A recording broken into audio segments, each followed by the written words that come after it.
I feel fine. Godspeed, John Glenn. Tranquility Base here. The Eagle has landed. Rocket Tranquility, we copy you on the ground. New possibilities are opening up for scientific cooperation between countries. 1-0. Liftoff. Americans return to space as Discovery clears the tower. Discovery, go and throttle up. Discovery, roger. Go for deploy. Everybody in the shuttle program, the crew is go for launch. Hothead, nice to be in orbit. We have followed in their footsteps to get us where we are today.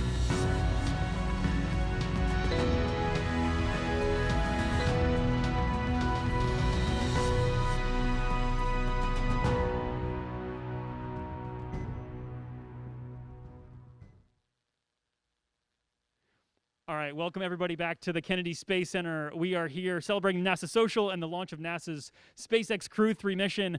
I got an awesome panel with me today. I'm Joshua Santoro at NASA Communications, and excited to take your questions today. That's going to be a lot of what we're going to do is just Q&A. So we're going to jump in here in just a second once I remind you all that we're looking for the launch of the Crew 3 astronauts Sunday morning, 2:21 Eastern Time. Rajachari, Tom Marshburn, Caleb Barron, and Matthias Bauer are going to be flying to the space station for a long-duration mission.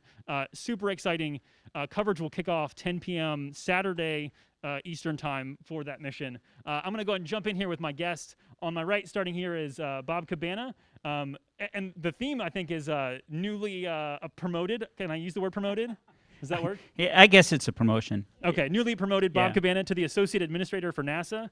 That's the highest-ranking civil servant in the agency. So congrats on that. Well, thank you, Josh. First off, it's great to be part of this amazing team. Senator Nelson's absolutely amazing. Pam Melroy.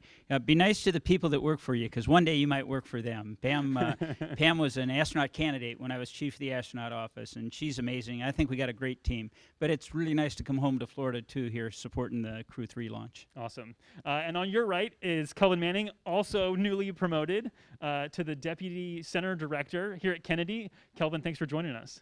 Hey, it's great to be here, Josh. You know, everything seems to be happening here at the Kennedy Space Center. Our expendable launches, our human launches, and then we're getting ready for the Artemis mission coming soon. So it's a pleasure to be here. Thanks. Yeah, good to have you. Obviously, Kennedy is a happening place for now, and it seems like it's not going to stop. It's busy. And on your right, we have Woody Hoberg. Woody, I'm going to go ahead and say newly promoted from astronaut candidate to astronaut. Welcome and thanks for joining us. Thank you. It's so good to be here. I'm so excited to watch my friends on Crew 3 fly to space. I'm one of the Turtles, NASA's newest class of astronauts from 2017, and looking forward to watching my classmates, Raja and Kayla, as they fly to space. Yeah, so I wanted to ask you kind of first about that. Obviously, it's a big deal. I think these are the first of your classmates to get to fly. What's that like to see two people who you started with, who you've trained with, and now you're going to see them literally like fly into space? Yeah, it's a great question. I think every step of this journey has been a bit surreal. So I didn't even expect to get an interview. And then I got an interview, and then somehow I got a final round interview, which seemed quite surreal. And then somehow I got lucky enough to join the astronaut corps. And every step of the way, it kind of doesn't quite feel real till you're really there. And this is just one more step where, wow, my classmates are about to fly to space. That's pretty cool. Hey, Josh, just let me jump in. So I was on the interview selection panel that picked these guys, and Woody's awesome. You know, no doubt about it. All of them are awesome. Well, since we're jumping in here, now I agree, all of them are awesome, but I got to give a shout out to Caleb Barron, class of 2010 from the United States Naval Academy, probably the only school that has the most astronauts of any other undergraduate institution. So I'll just throw that out there. Are you beating Purdue? Because I thought it was Purdue. No, actually, undergrad, Naval Academy. All right, very good. I'm assuming that you say that from personal experience. Yes, being a grad, I will throw that out there. Yeah, and for those that don't know, Bob is a 4-time space shuttle astronaut. question for you, Bob.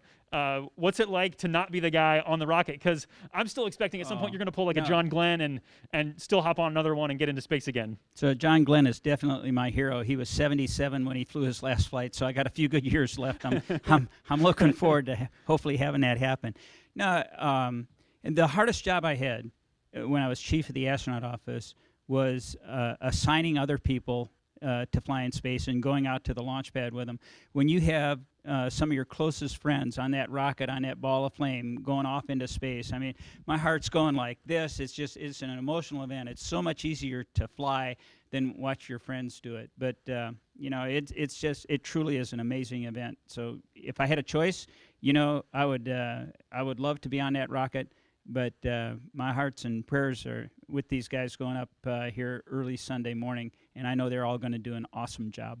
Yeah, 3 rookies on this flight, so certainly nobody's questioning that they're up to the challenge, up to the task, but kind of an exciting thing that is indicative of where we are with human spaceflight and this new evolution of commercial crew vehicles.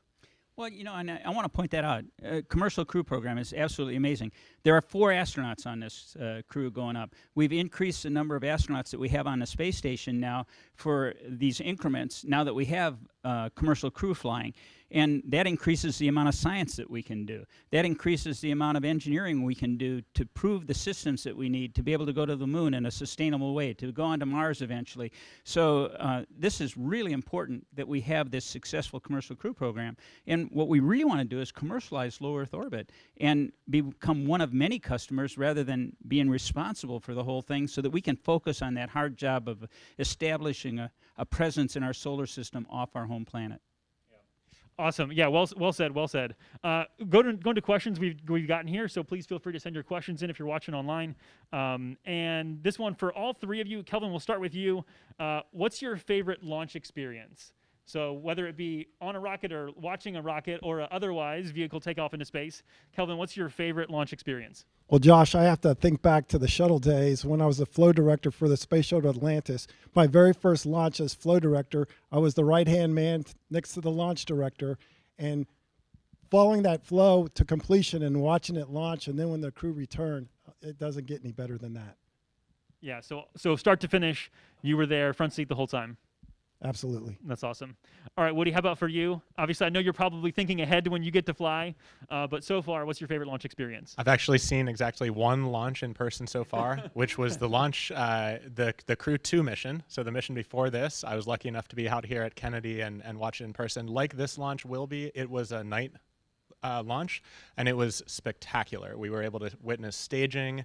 We were able to witness the second stage ignition on just a beautiful night, and it truly took my breath away. Awesome. So, Woody, where are you from? Obviously, if you haven't been around rocket launches, you're not from around here. Yeah, I grew up in Pittsburgh, Pennsylvania, and then ended up spending some time in California, Washington, and Boston. Cool. Yeah, I know here at Kennedy, there's a lot of Pittsburgh fans. There's a shocking number of Pittsburgh fans around here. So, welcome to Kennedy Space Center. Glad to have you back for your 2nd rocket launch. Bob, favorite launch experience?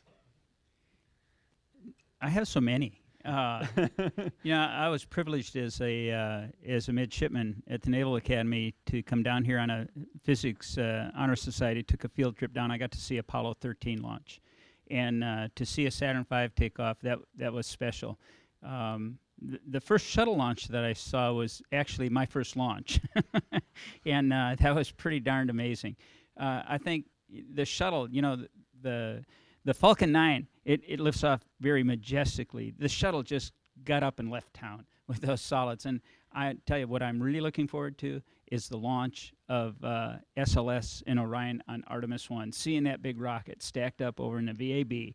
And when those 5-segment solids light and those 4 RS-25s light off, that thing is just going to be absolutely amazing. That's going to be a real event. Yeah, I'm a little bit nervous. Rocket launches, if you've been around, they're loud. You can feel them in your chest, and the SLS will be on another level. So I'm excited to get that rumble of the solids back at the Kennedy Space Center. Maurice wants to know, where are the astronauts right now, and what are they doing in the time remaining till launch? Sure. I don't know exactly where they are, but they're here at Kennedy in quarantine and likely spending some time with their loved ones, with their immediate families, and just enjoying a little bit of maybe peaceful downtime, if you can call it that, before such a big event, where they can just enjoy being with their loved ones and get ready for launch. So I will throw out that the crew quarters are over in the Neil Armstrong Operations and Checkout Building on the 3rd floor, overlooking the high bay where they build the Orion vehicle that used to be the processing for the Apollo. And originally that's where crew quarters were for the Apollo program. And those rooms since have been modified over the years, and we added more to accommodate all the crews going up to the space station and so on. So the crew is in isolation over there. And then there's a tradition. There's one house remaining out on the beach, and from when the government took over on eminent domain to build the Kennedy Space Center. And that became a place of refuge from life here at, preparing for launch and everything for astronauts, just to get away. It's the beach house. And walk the beach with their loved ones and just have some time to themselves. So I'm sure they're going to take advantage of that. Awesome. Bob, I'll stick with you and ask my 9-year-old son, question from Christina. She said, my 9-year-old son wants to know what it feels like to be in space. Oh, it's awesome. I wish I could get your 9-year-old son up there with me, or any young child.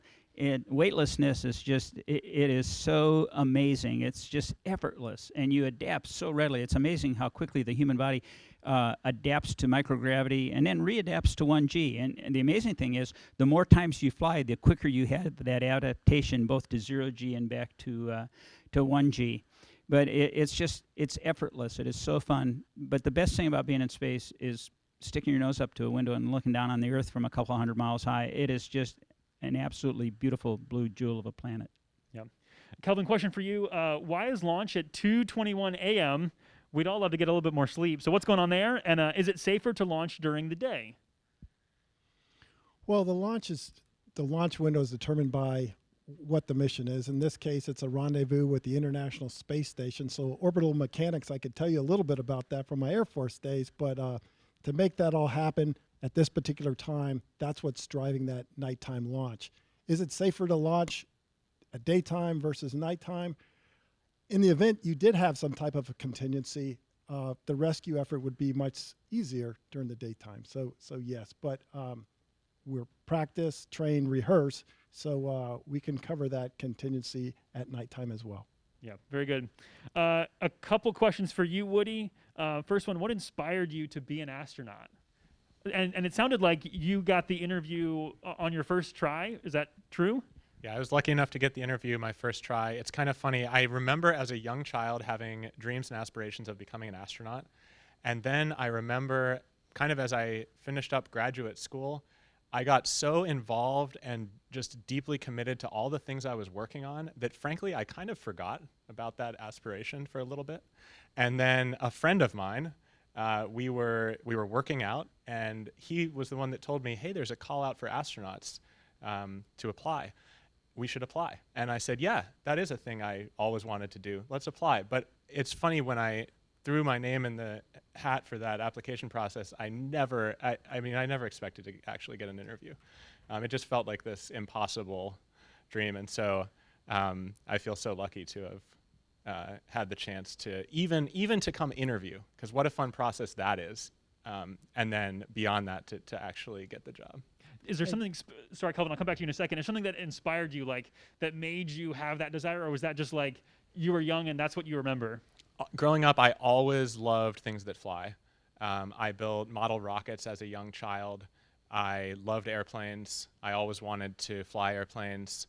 And so I just always loved aerospace. I became an aerospace engineer in college, and I don't know, it just always seemed like something that's so natural and easy to be excited about. I don't understand how you could not love aerospace. Kelvin? But Josh, let me tell you about Woody here. I remember from the interview, so it wasn't just like little model rockets. You were building big model rockets. In fact, where people were getting suspicious because of the propellants required to build these big rockets. And it's like, man, what a guy. That's true, right? That is true. I was actually building these before I was 18.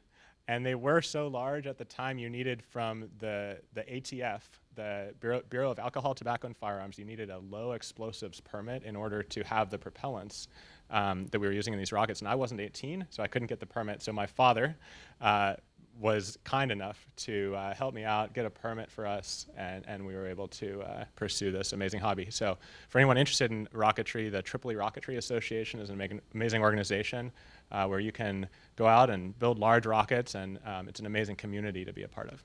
So moral of the story there is follow regulations, obey the law, get parental supervision, but have lots of fun and build big rockets. Awesome. Other question for you, Woody. Congratulations first up. What did you get to learn from the Crew 3 astronauts? And would you like to be on board a future mission to the International Space Station? And what would you do when you get up there? I've learned so much from the Crew 3 astronauts. You look at this crew, it includes 3 rookies. I think that's really special. What better way is there to train for the missions we are going to do in the future, like going to the moon through Artemis? What better way is there to train for that than to go fly in space and spend 6 months living and working on the International Space Station? To answer, yeah, I've lost track of the countless leadership lessons I've learned from my classmates, Raja and Kayla, who will be on this mission. And yes, do I want to go? Yeah, I'd love to go. So someday I'm definitely looking forward to it. And I'm looking forward to just the dynamic, varied activities that we have to do on board, whether it's doing science or maintenance or like Kayla and Tom will do in a few weeks, going outside on an EVA to replace a failed communication unit. Just that kind of dynamic, everyday, getting it done attitude that has to happen up there. I'm really excited for that. Awesome. All right, question for each of you. We'll start here with you, Bob. Where will you be on launch day? And more importantly, will you be wearing a Halloween costume? So I'm going to be over in OSB 2 with the administrator for the launch. I'd rather be sitting on console. And I'll be honest, I was going to, and I didn't. Didn't get one. But I had this awesome alien costume that I think would have been just perfect. But no, I'm not going to be wearing a costume. All right, maybe next time then. Kelvin? So I'll be across the street in the Launch Control Center, firing room 4 with the SpaceX and NASA launch team. I won't have a costume on. I'll have a headset on, but maybe some Halloween colors, an orange tie, something like that. All right, that sounds like a good plan. I like it. I like it. Tom? Excuse me, Woody, forgive me. Tom's flying. He's not here. You're Woody. Tom will be on the rocket, and I will be in OSB 2 as well. And I suspect I'll probably be dressed quite a bit like I am right now. Okay. Yeah, Tom will maybe be dressed for Halloween, but his will look more like a SpaceX flight suit. So anyway, sorry, Woody, about that. Any tips for a future astronaut? So, and I'd be curious to hear from any 3 of you, because Kelvin, as I believe you've sat on a number of panels now to select astronauts. And so you may be able to provide us more wisdom and insight than anybody because you've seen behind the scenes. So I've been on the last 3, and what we're looking for, we're looking for people that follow their passion.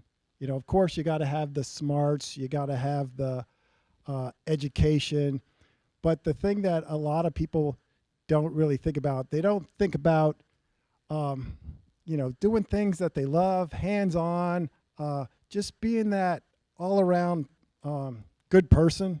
And that's what I was really getting to, the ability to get along with others. A lot of times you don't think about that. You could be the smartest person in the world, but if nobody wants you on their team, then you're not going to make a great astronaut. Yeah. Bob or Woody, any other thoughts there? Anybody, you lucky socks, good luck charms, anything that kind of gave you the edge? I'll follow on. For me, I was pursuing a graduate degree in computer science, and my passion was search and rescue at the time.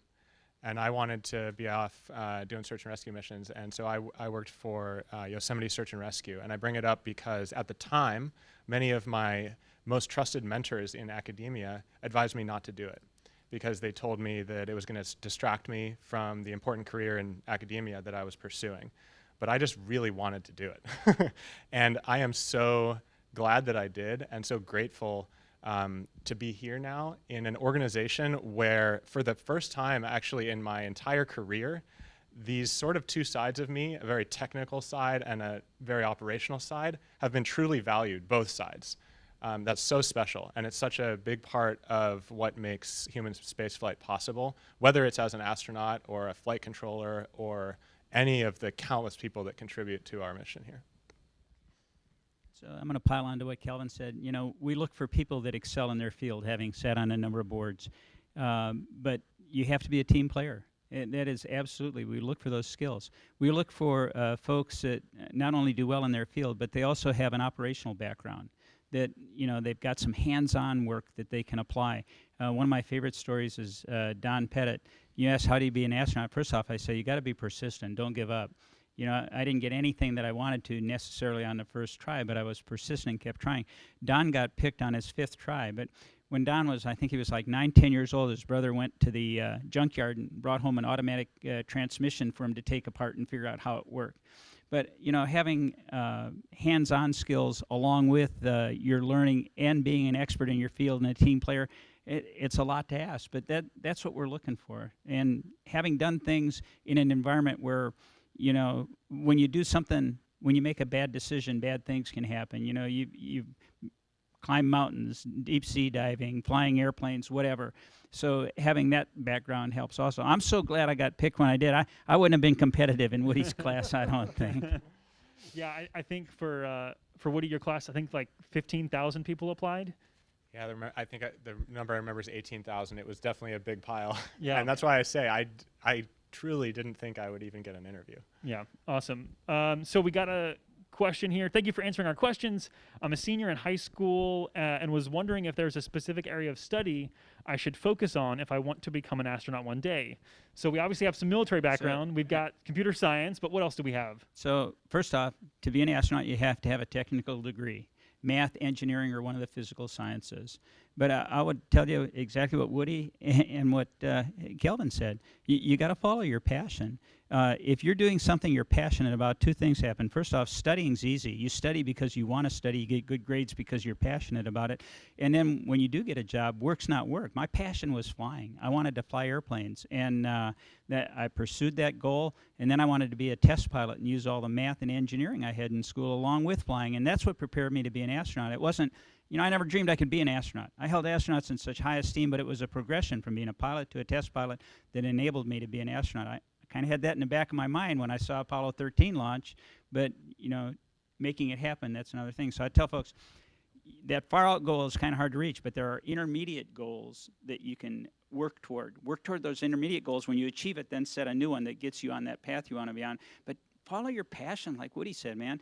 If you're doing something you're passionate about, it makes life a whole lot more fun, and it's a lot easier to study and do well at it. Yeah. Woody, question for you. Actually, question for all 3 of you really quickly. Is there a song that comes to mind when you think about a ride-out playlist? So our astronauts put together a ride-out playlist they get to listen to on their way to the launch pad. Is there one song that off the top of your head that you would say, I want to listen to that on the way? It's such a good question.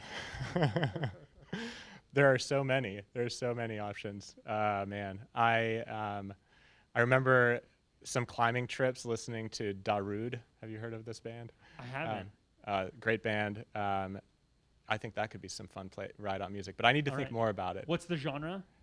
It's basically EDM. Okay, all right, there you go. Listen, now get you amped up for launch. Yeah, there you go. Yeah. Kelvin? For me, it would be theme from the Avengers, you know, with Iron Man, Captain America, all those guys. How can you not get pumped up listening to that? Love it. So I can't pick a song, but it would definitely be something classic rock. I think something that really gets you going. Very good.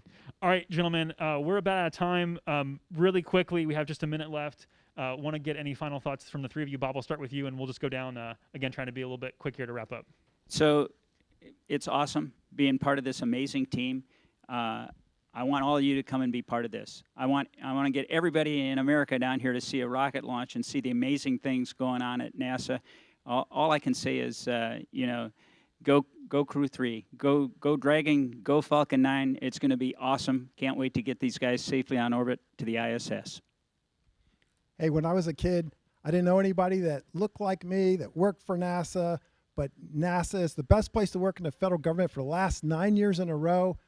If you have an interest in aerospace, we want you. We'd love to have you here. Thanks. Go Crew 3. I am so excited to watch my friends on Crew 3 take to the skies. this launches are always emotional, and this one, particularly when your friends and loved ones are on board, it's especially emotional and special. And so we wish them safe travels to the ISS, and our hearts are with them. Go Crew 3. Yeah, go Crew 3. A big thanks to you for tuning in here. Want to make sure that you guys know tomorrow, Saturday evening, 10 p.m., we'll kick off our broadcast coverage, nasa.gov/live. We kick off at 10 p.m. because that's about the time that crew will be suiting up in their flight suits, and then launch is scheduled for Sunday morning at 2:21 a.m. Eastern Time.